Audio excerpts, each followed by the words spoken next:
వెంకటేశ్వర స్వామి వారి అవతారమునందు ఉన్న గొప్పతనం ఏది అంటే కేవలము ఆయన దర్శనము చేత అంత పుణ్యాన్ని సంపాదిస్తాడు. అందుకే ఆయన ఒక మాట చెప్పాడు, నేను ఎందుకు వస్తున్నాను అవతారంగా అంటే సర్వలోకములను రక్షించుట కొరకు, మోక్షమునకు మార్గమును సుగమము చేయుట కొరకు. కలియుగంలో మోక్షాన్ని పొందడం అంత తేలికైనటువంటి విషయం కాదు. కానీ ఎవరు నా యందు భక్తితో ఉంటారో, ఎవరు నా యందు ప్రీతి కలిగి ఉంటారో అటువంటి వారి పట్ల నేను సదా ప్రసన్నుడనై ఉంటాను. అందుకే స్మరణాత్ సర్వ పాపఘ్నం.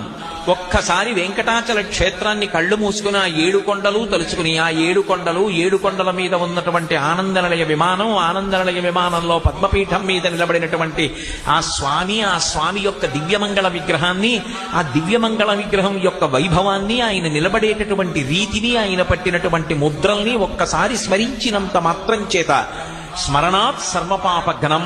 ఆ స్వామి పేరు వెంకటేశ్వర. వెంకటేశ్వర స్వామి వారి అవతారమునందు ఉన్న గొప్పతనం ఏది అంటే కేవలము ఆయన దర్శనము చేత అంత పుణ్యాన్ని సంపాదిస్తాడు. అందుకే ఆయన ఒక మాట చెప్పాడు, నేను ఎందుకు వస్తున్నాను అవతారంగా అంటే సర్వలోకములను రక్షించుట కొరకు, మోక్షమునకు మార్గమును సుగమము చేయుట కొరకు. కలియుగంలో మోక్షాన్ని పొందడం అంత తేలికైనటువంటి విషయం కాదు. కానీ ఎవరు నా యందు భక్తితో ఉంటారో, ఎవరు నా యందు ప్రీతి కలిగి ఉంటారో అటువంటి వారి పట్ల నేను సదా ప్రసన్నుడనై ఉంటాను.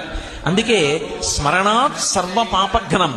ఒక్కసారి వెంకటాచల క్షేత్రాన్ని కళ్ళు మూసుకుని ఆ 7 కొండలు తలుచుకుని, ఆ 7 కొండలు, 7 కొండల మీద ఉన్నటువంటి ఆనందనిలయ విమానం, ఆనందనిలయ విమానంలో పద్మపీఠం మీద నిలబడినటువంటి ఆ స్వామి యొక్క దివ్యమంగళ విగ్రహాన్ని, ఆ దివ్యమంగళ విగ్రహం యొక్క వైభవాన్ని, ఆయన నిలబడేటటువంటి రీతిని, ఆయన పట్టినటువంటి ముద్రల్ని ఒక్కసారి స్మరించినంత మాత్రం చేత స్మరణాత్ సర్వపాపఘ్నం.